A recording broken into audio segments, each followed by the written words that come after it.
On the 30th of June 2008, Jeffrey Epstein pleaded guilty to raping a 14-year-old girl, paying her $200 to give him a sexual massage, whilst he used a vibrator on her. Now, the Florida courthouse responsible for the case ruled it as soliciting an underage prostitute, sentencing said child-raping monster to a meager 18 months, though he would only serve 13 before being let out on quote-unquote good behaviour. But the fact is, a 14-year-old cannot consent to sex, let alone sex work. That was child rape, plain and simple.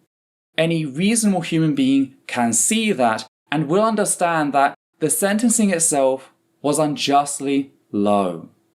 Thus, I will be referring to Epstein as a convicted child rapist, even if sex offender is the legal term.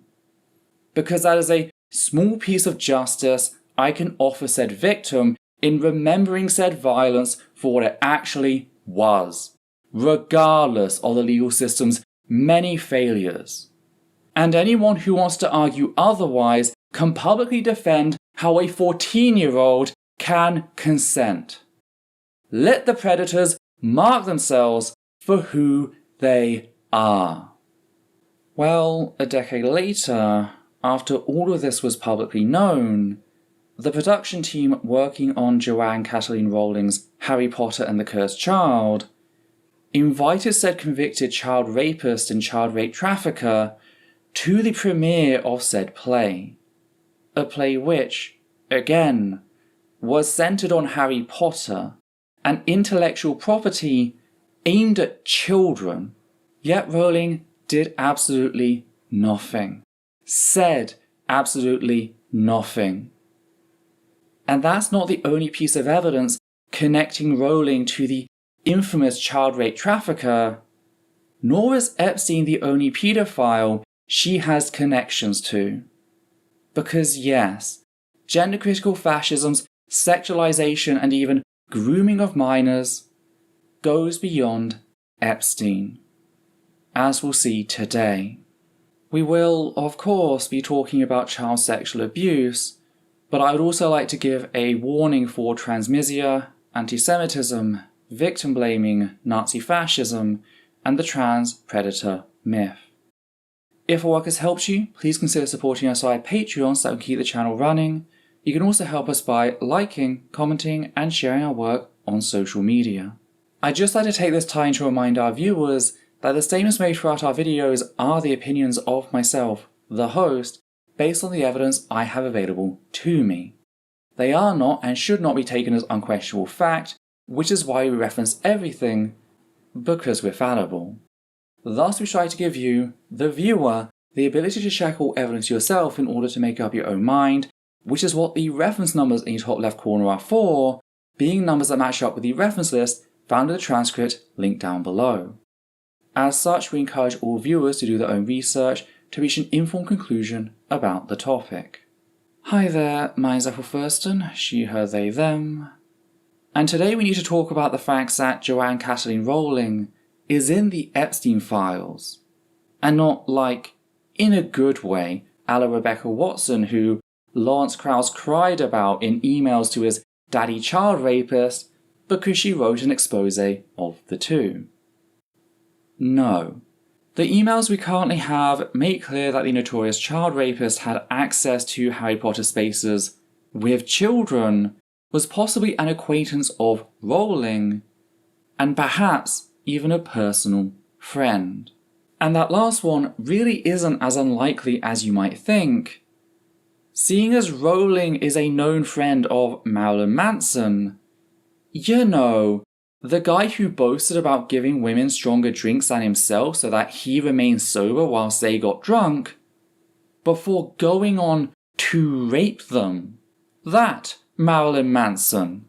Rowling even went so far as to send him flowers, like a full-on rose bouquet in 2020, leading the rapist to personally thank her on social media.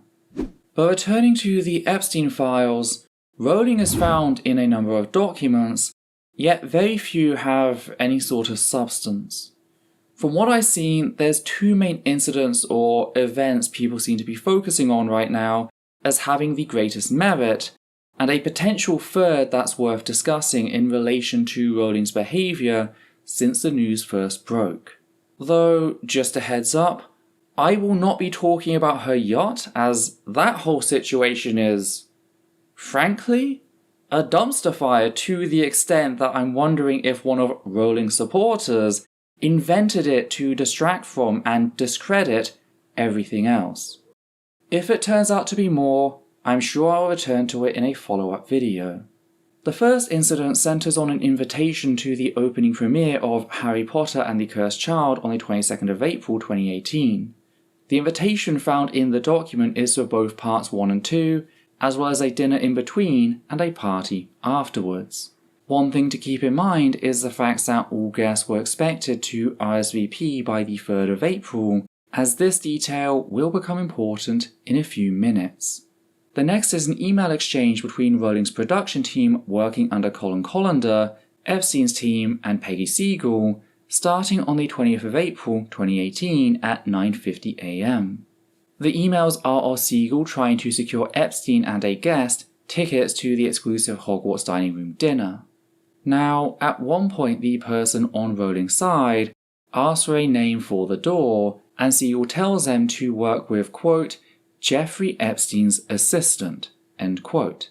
So these weren't tickets for a pair of unnamed guests. The team knew the tickets were for Epstein. To put this in context, not only had Epstein confessed to raping a 14-year-old girl a decade prior, but 2018 was a period in which Epstein was fighting to maintain his social status as multiple investigations closed in around him. And yet, in spite of this, and in spite of the RSVP date having passed weeks ago, those tickets were secured by 7:17 PM that very same day. That is how easy it was for Epstein to work his way in. Though, in a twist, Rowling's team messed up the invite, meaning that Epstein couldn't get in with his +1, leading Siegel to absolutely tear into said team. This then prompted an apology on their behalf. Now, there is another mention of Rowling in the files that a lot of people are discussing, namely of an unknown individual asking Epstein to organize a meeting between them and Rowling all the way back in 2016. And whilst it is telling that Epstein's friends assumed he'd have such connections, I do find it to be the weaker of the two cases, albeit still worth mentioning as it helps build a bigger picture, especially when looked at in relation to the broader evidence we'll be discussing later. Rowling has, of course, taken to denying any involvement by her or her team in the documents provided throughout this video in a tone which really does not speak to the gravity of the situation. Because here's the thing, whilst Rowling could deny having prior knowledge about the incident, she can't anymore. This was the opportunity for her to come out and make a big show of how shocked she was by the revelation, condemning Epstein and pledging to hold those responsible to account. She's certainly not above such displays when it comes to terrorizing innocent trans people. Just those who give a convicted child rapist and child rape trafficker access to a play centered on a children's IP. As for the denial itself, specifically regarding her team, I guess that would depend on what we define as her team, considering that it was the official production team for her Broadway show at the point of its launch for an event I assume she was involved in and did attend. Does that mean for certain that the team ran Epstein's invite past her first?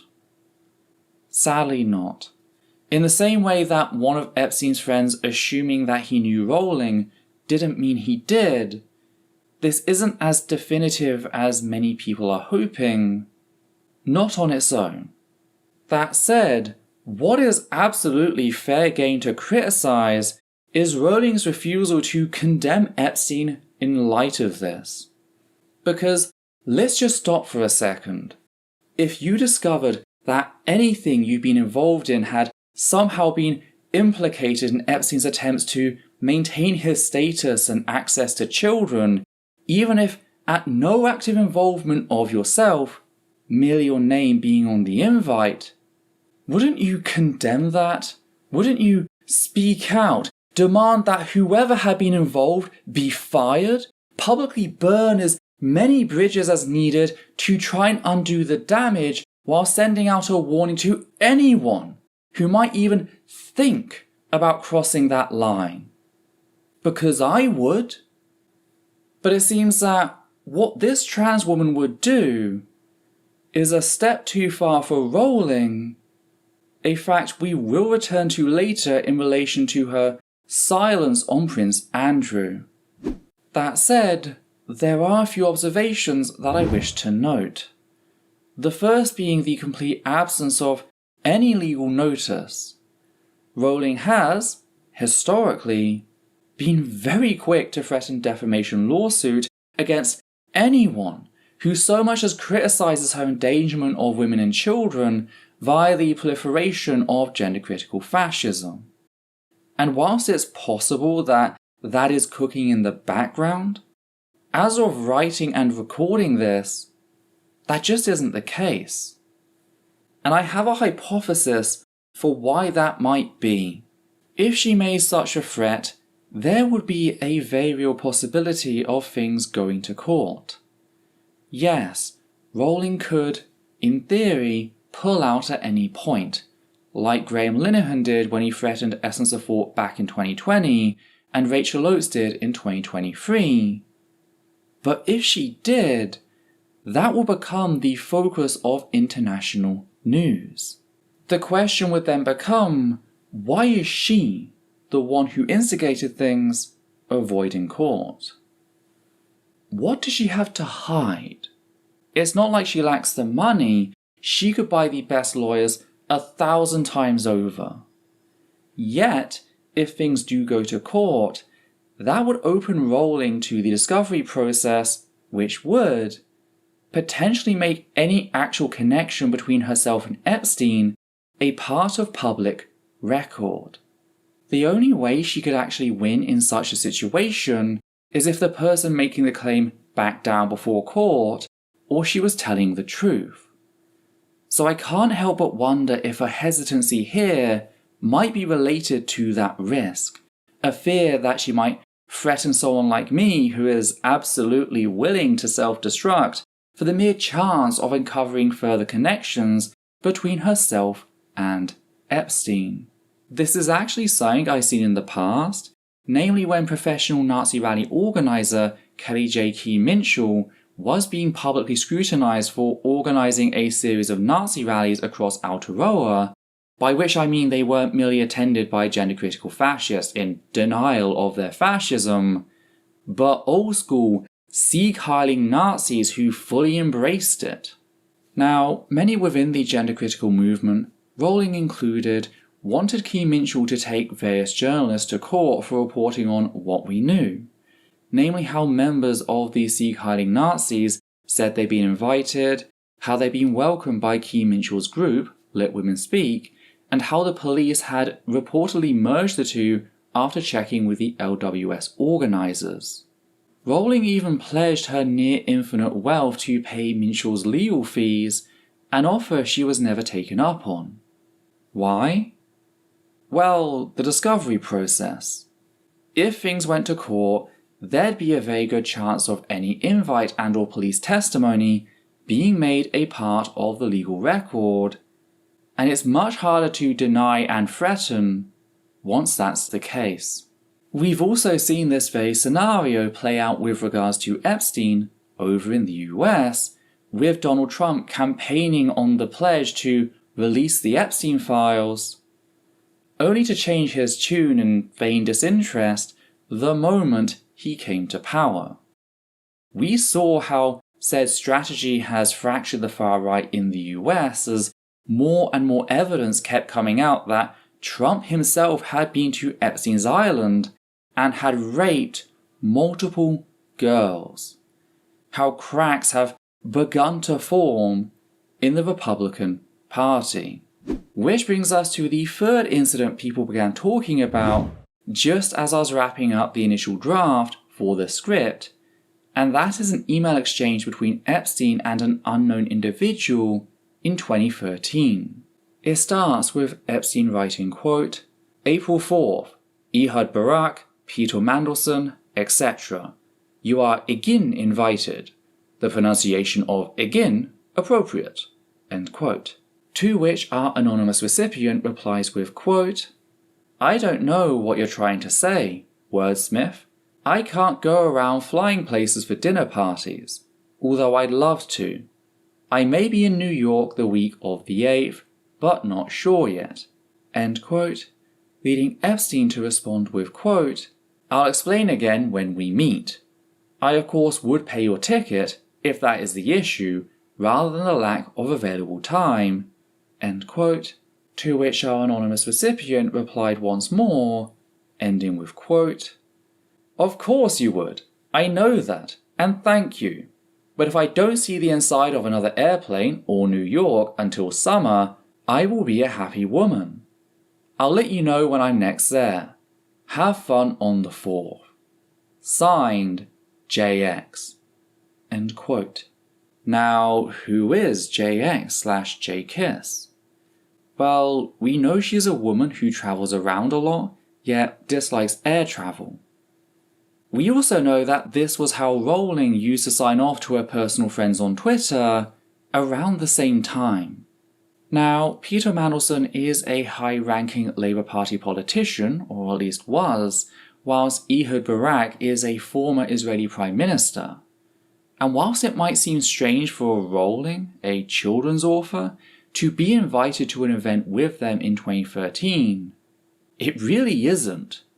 Rowling was one of Labour's biggest supporters at the time and would help campaign against the 2014 Scottish independent referendum, lending her name to reach out to younger people. And as angry she might be at Queer Harmer for not being cruel enough to trans people, Rowling still attends the funerals of high-ranking Labour members such as Alistair Darling, a funeral Mandelson was also present for. So they do share the same circles. Then, in 2015, Rowling would go on to publicly oppose boycotts against Israel, again lending her face to said position. Because of course she would.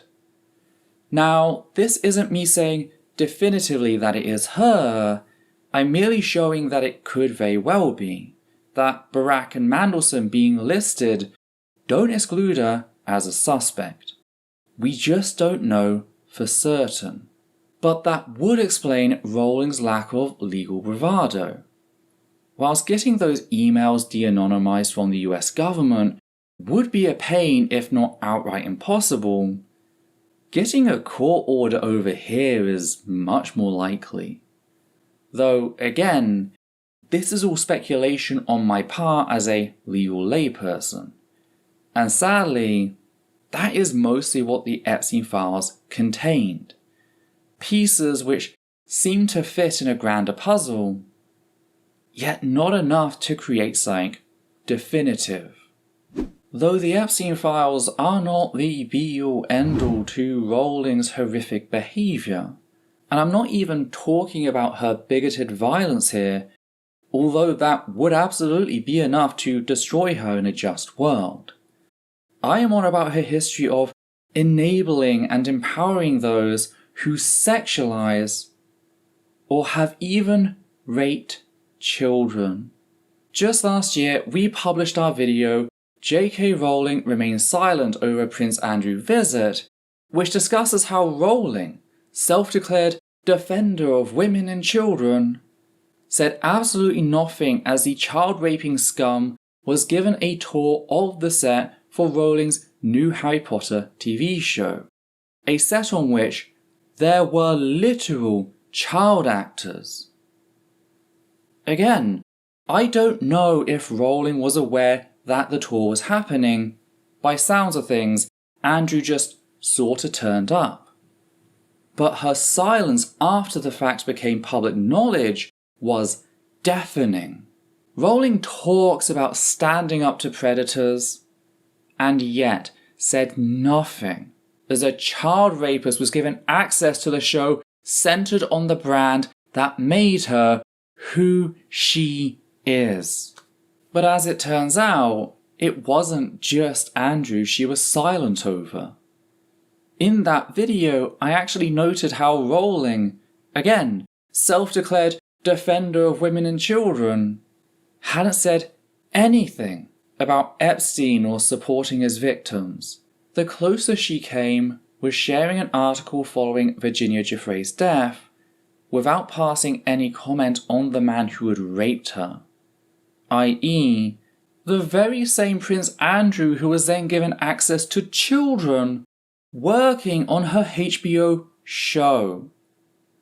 And yet, even then, before I knew about the cursed child incident, I still felt that was rather telling of Rowling and her priorities.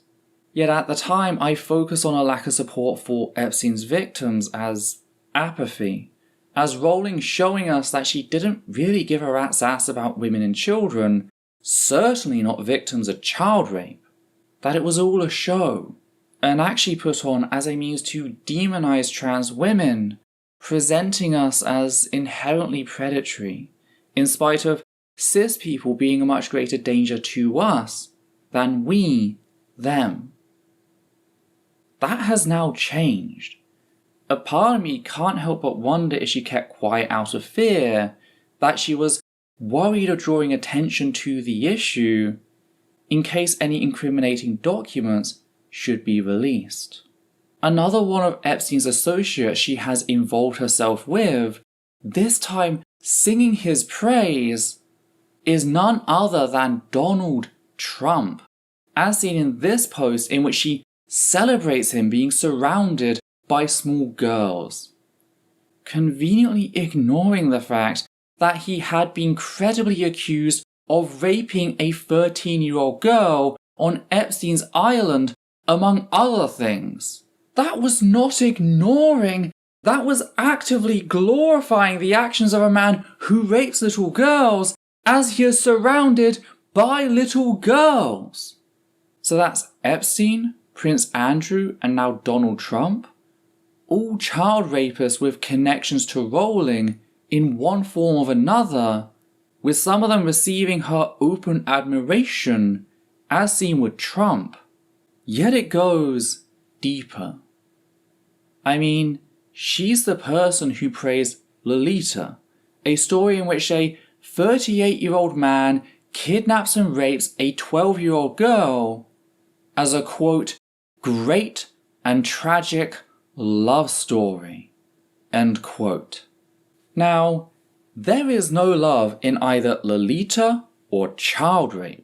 There was only the author's desire to invoke a sense of curiosity, tenderness, kindness, and even ecstasy in relation to said child rape, just outright romanticizing it.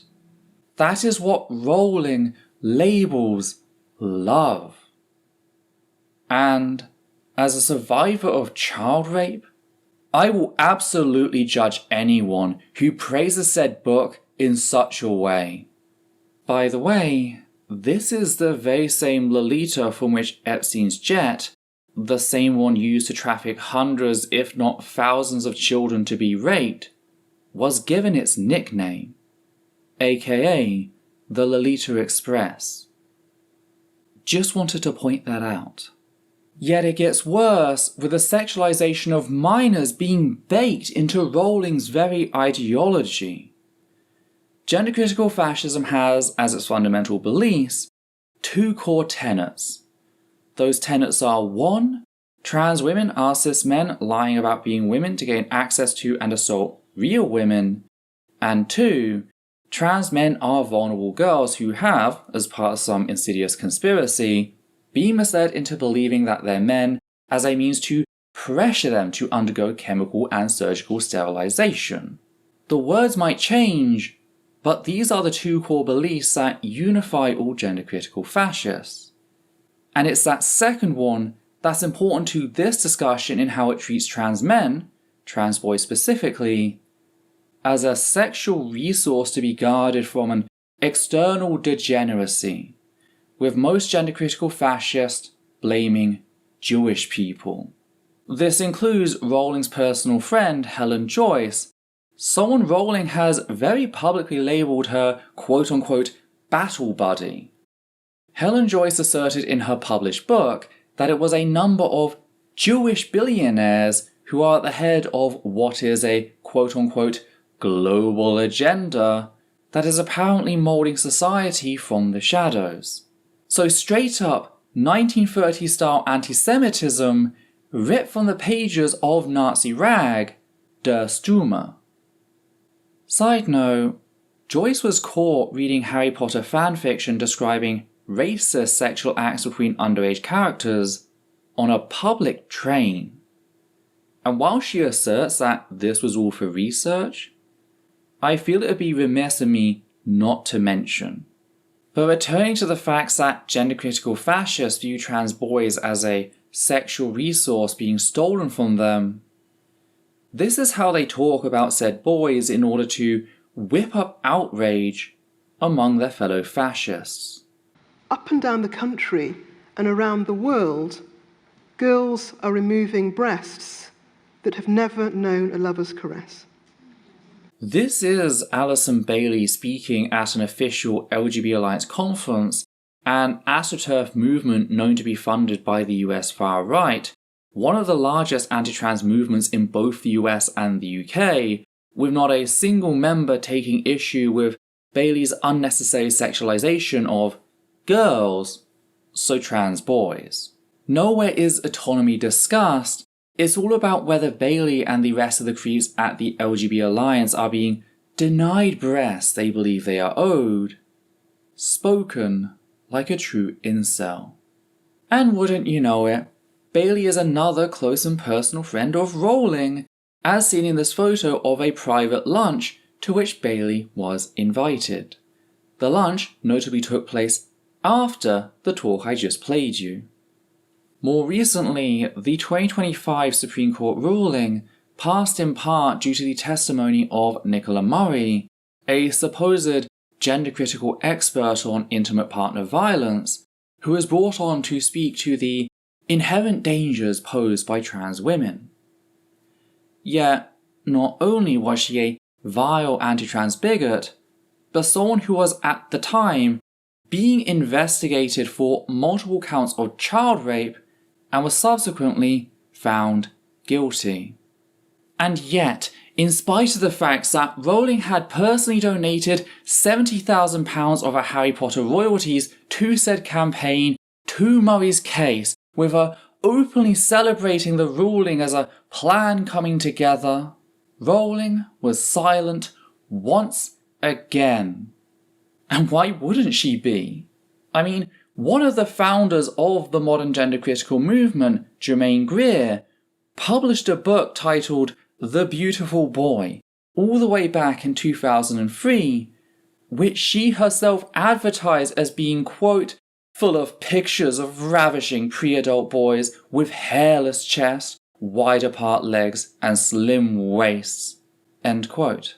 She later told another source that a, quote, woman of taste is a pederast, boys rather than men, end quote. And in case you think she didn't realise exactly what she was doing, she stated that, quote, this book is going to get me into a lot of trouble. I'll be called a paedophile after this, end quote. I can't even show you the cover of said book as the then 15-year-old boy who was exploited, Bjorn Anderson, came out about the facts that his photo was used without consent and that he was personally disturbed by the contents of said book. He even went as far as to say that the attention he'd received had stolen his childhood making him feel, quote, like an exotic animal in a cage, end quote. When asked, would he have given permission to Greer had she asked, he merely responded by firmly declaring, quote, of course not. Not until hell freezes over, end quote. Yet, far from calling Greer out and denouncing her, gender-critical fascists celebrate said self-declared pederast. Hell, Rowling explicitly named Greer as a source of her personal inspiration for her own feminism, as recently as 2023, as heard in Chapter 4 of The Witch Trials of J.K. Rowling. I was very feminist in my late teens, early 20s, and I was reading books that even then were a little outdated. People like Kate Millett, Germaine Greer, Simone de Beauvoir, obviously, who was dead by the time I came to her book. I guess that means we can say that Greer was the spore that turned little Joanne into Voldemort, teaching her how to hate trans people, sexualize children, and admire pedophiles. So that's what? Epstein? Prince Andrew? Donald Trump? Helen Joyce? Alison Bailey? Nicola Murray? And Germaine Greer? All people Rowling is associated with to varying degrees, people who have raped or sexualized children, and Rowling refused to call them out. It's like a clown car, but, you know, filled with fucking pedophiles. And I'm sorry if that sounds a bit off, but researching this video was a fucking mess. The point is, even if no further evidence comes out on Rowling's connections to Epstein, there's more than enough here to argue that Rowling shouldn't be allowed around children, and there's certainly enough to argue that she's someone we shouldn't present as a hero for children to look up to. For even if she isn't a predator herself, even if she isn't malicious in what she is doing, the sheer level of negligence and apathy on display here, how she tolerates and even supports known child rapists such as Donald Trump, so long as they're willing to hurt trans people, makes her unsafe in my mind. If you support Joanne Catalin Rowling, this is what you support. And this is just the tip of the iceberg when it comes to both Rowling and Epstein. We haven't even got to the revelations that Epstein helped orchestrate the anti-trans hysteria regarding the trans predator myth in order to disempower young trans people and make them easier to groom, an effort Rowling directly fed into, wittingly or not. But sadly, I need to keep these videos a little shorter as the ASIC one nearly broke me, so I will have to leave it up to my peers to pick up on that. I mean, this video is already a spin-off of another video I am currently working on about TERS celebrating Grok. You know, the device being used to digitally undress children. That Grok.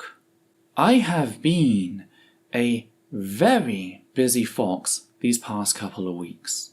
One thing I will take time to remember, however, is the fact that the first of Epstein's victims to come forward without their anonymity was not Virginia Giuffre, but rather a trans woman by the name of Ava Cordero, a girl at the time Epstein raped her. Yet, rather than taking her seriously, potentially saving hundreds or even thousands of children, the New York Post and the Times of Israel launched into a smear campaign against her, declaring her to be a liar looking for money and attention, evidencing the fact that she was, as Rowling would argue, a man, and that Epstein was not gay, so couldn't have raped her. Whether Rowling likes it or not, her work directly empowers predators like Epstein, as all forms of bigotry do. Violence, like sexual predation, works on power imbalances, and the deeper, more complex systems, like child trafficking, don't simply rely on immediate power, but systemic power. If we want to stop another Epstein Island from ever happening, we need to tear down the sources of marginalization, poverty, patriarchy, queermisia, racism, ableism, etc. For whilst that won't completely rid the world of all sexual violence, it will absolutely crush the systems of sex trafficking, and that is a world worth fighting for. And if you appreciate what we do here to help that fight and want to keep us running, please consider becoming one of our wonderful patrons who make our work possible. That's especially important for videos like these, ones which YouTube penalizes because we refuse to censor and euphemize the actions of a convicted child rapist and known child rape trafficker. You can also make a one-time donation via PayPal or Super Thanks on YouTube. On that note, we'd just like to thank the following people: Matthew Kovac, Flynn, Loombat, Bo Ayer, Deborah Goldsmith, Higgins the Seagull, Jackie Sins, Mix Alba, and Peter Cole. And with that, take care, and I'll catch you next time.